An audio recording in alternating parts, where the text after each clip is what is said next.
हिंदुस्तान में right to information act यानी RTI को लागू हुए लगभग 20 साल हो गए। इसे सूचना का अधिकार भी कहते हैं। ये कानून एक तरह से इनकलाबी कानून था और वो भी यूपीए के दौर में ये लागू हुआ था। ये कानून उन एक्टिविस्ट के लिए एक बहुत बड़ा हथियार बन गया जो इक़्तिदार की जो सच्चाई है, जो खामियां हैं, उसको उजागर करके वो आम लोगों तक लाने लगे। बहुत बड़ी तादाद में दरख्वास्तें आरटीआई के तहत डाली जाने लगी और मुख्तलिफ़ महकमों, मुख्तलिफ़ शोबों में जो सच्चाइयाँ हैं, दबी पड़ी छुपी हैं, उनको बाहर लाने लगे। लेकिन इसके साथ ही जब मोदी सरकार आई तो उसको ये चीज़ नापसंद हुई। उसको ये पसंद नहीं आया कि जो सत्ता की खामियां हैं, जो खराबियां हैं और जिसे सत्ता छुपाना चाहता है, वो आम लोगों तक उजागर हो कर सामने आए।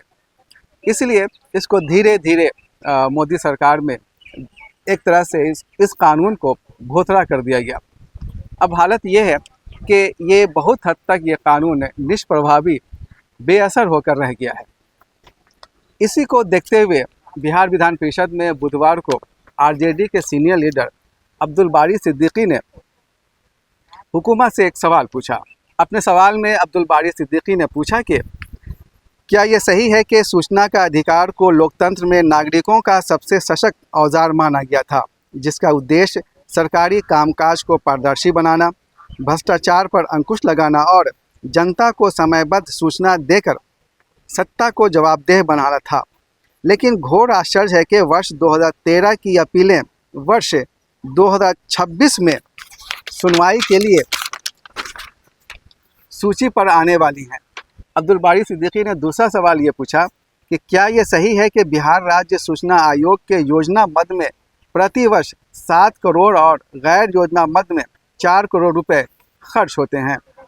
अब्दुल बारी सिद्दीकी ने यह भी कहा कि क्या ये सही है कि राज्य सूचना आयोग में प्रतिवर्ष औसतन 7,000 पेंडिंग मामले बढ़ रहे हैं।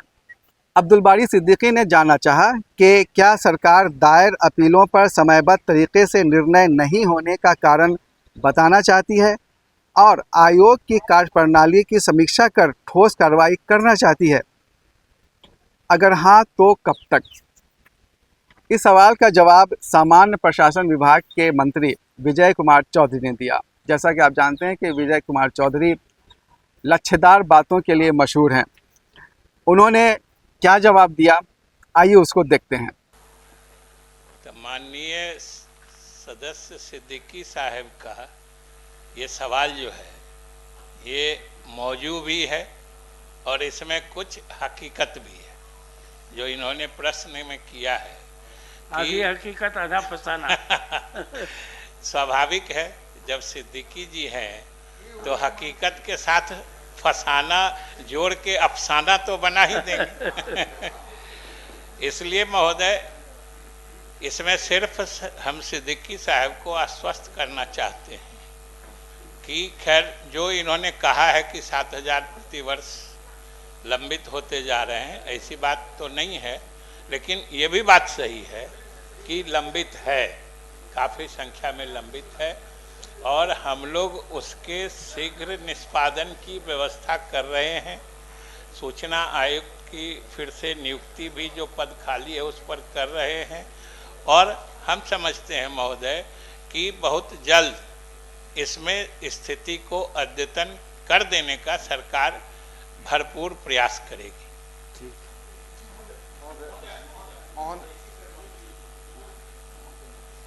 पहले अभी तक उनका प्रश्न है।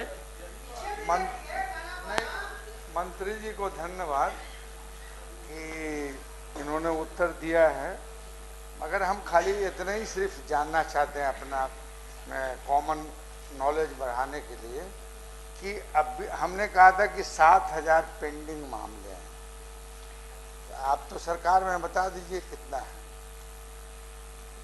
महोदय, सिद्दीकी साहब कुछ इन्होंने मेरा ज्ञानवर्धन किया है, नॉलेज बढ़ाया है, तो कुछ हम भी सरकार की तरफ से इनका बढ़ा देना चाहते हैं कि इन्होंने कहा कि हमने प्रश्न में कहा है कि 7,000 लंबित मामले। महोदय प्रश्न को देखा जाए, इन्होंने कहा है कि प्रतिवर्ष औसतन 7,000 पेंडिंग मामले बढ़ रहे हैं। इसका मतलब ये हुआ कि अभी तक 7,000 पेंडिंग है। तो इनका ज्ञान वर्धन करते हुए जो दूसरा प्रश्न था इनका कि अभी तक कुल कितने मामले लंबित हैं, तो हम सिद्दीकी साहब को और सदन को भी बताना चाहते हैं कि अभी तक कुल 27,379 मामले लंबित। मंत्री विजय कुमार चौधरी ने एतराफ़ किया है कि 27,000 से ज़्यादा मामले पेंडिंग हैं। और सबसे बड़ी बात यह है कि उन्होंने ये भी कहा कि जो सूचना आयुक्त हैं उनकी भी बहाली की जाएगी।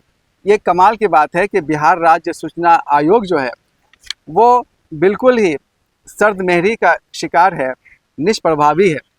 जाहिर सी बात है कि जब आयोग का गठन ही सही तरीके से नहीं हुआ है तो ऐसे में मामले तो पेंडिंग होंगे ही। हम आपको बताते चलें कि 2021 में टाइम्स ऑफ इंडिया में एक खबर छपी थी और ये खबर देवाशीष कर्मकार की थी। उन्होंने बताया था कि राष्ट्रीय मानवाधिकार आयोग ने बिहार में आरटीआई कार्यकर्ताओं को सुरक्षा प्रदान करने में कथित विफलता के मामले में राज्य सरकार को नोटिस जारी किया है। एनएचआरसी ने राज्य सरकार को निर्देश दिया है कि वो 24 सितंबर 2021 को विपिन अग्रवाल की हत्या की पृष्ठभूमि में इस मुद्दे पर 4 सप्ताह के भीतर तथ्यात्मक रिपोर्ट और की गई कार्रवाई की रिपोर्ट पेश करे। खबर में बताया गया था कि आरटीआई कार्यकर्ता श्री प्रकाश राय के अनुसार 2010 से 2021 तक बिहार में कम से कम 20 आरटीआई कार्यकर्ताओं की हत्या हो चुकी है, जिनमें से 10 की हत्या 2018 के बाद हुई है। अब हम आपको एक दूसरी खबर की तरफ ले चलते हैं। ये खबर है न्यूज़ क्लिक की सौरभ कुमार की। ये खबर भी 2021 की है। इस खबर में बताया गया है कि आरटीआई कार्यकर्ताओं की सुरक्षा के मामले में सबसे ख़राब स्थिति वाले राज्यों में बिहार हिंसा का केंद्र बनकर उभरा है। बिहार के प्रमुख आरटीआई कार्यकर्ता और नागरिक अधिकार मंच के संयोजक श्री प्रकाश राय के मुताबिक पुलिस अधिकारियों, सरकारी कर्मचारियों और असामाजिक तत्वों की मिलीभगत से विस्ट ब्लोअर्स के खिलाफ हिंसा और फर्जी एफआईआर के 213 मामले दर्ज किए गए हैं। आज जो सवाल विधान परिषद में पूछा गया वो काफ़ी अहम था, ख़ास तौर से उन लोगों के लिए जो आरटीआई एक्टिविस्ट हैं और विस्ट ब्लोअर्स के नाम से जाने जाते हैं।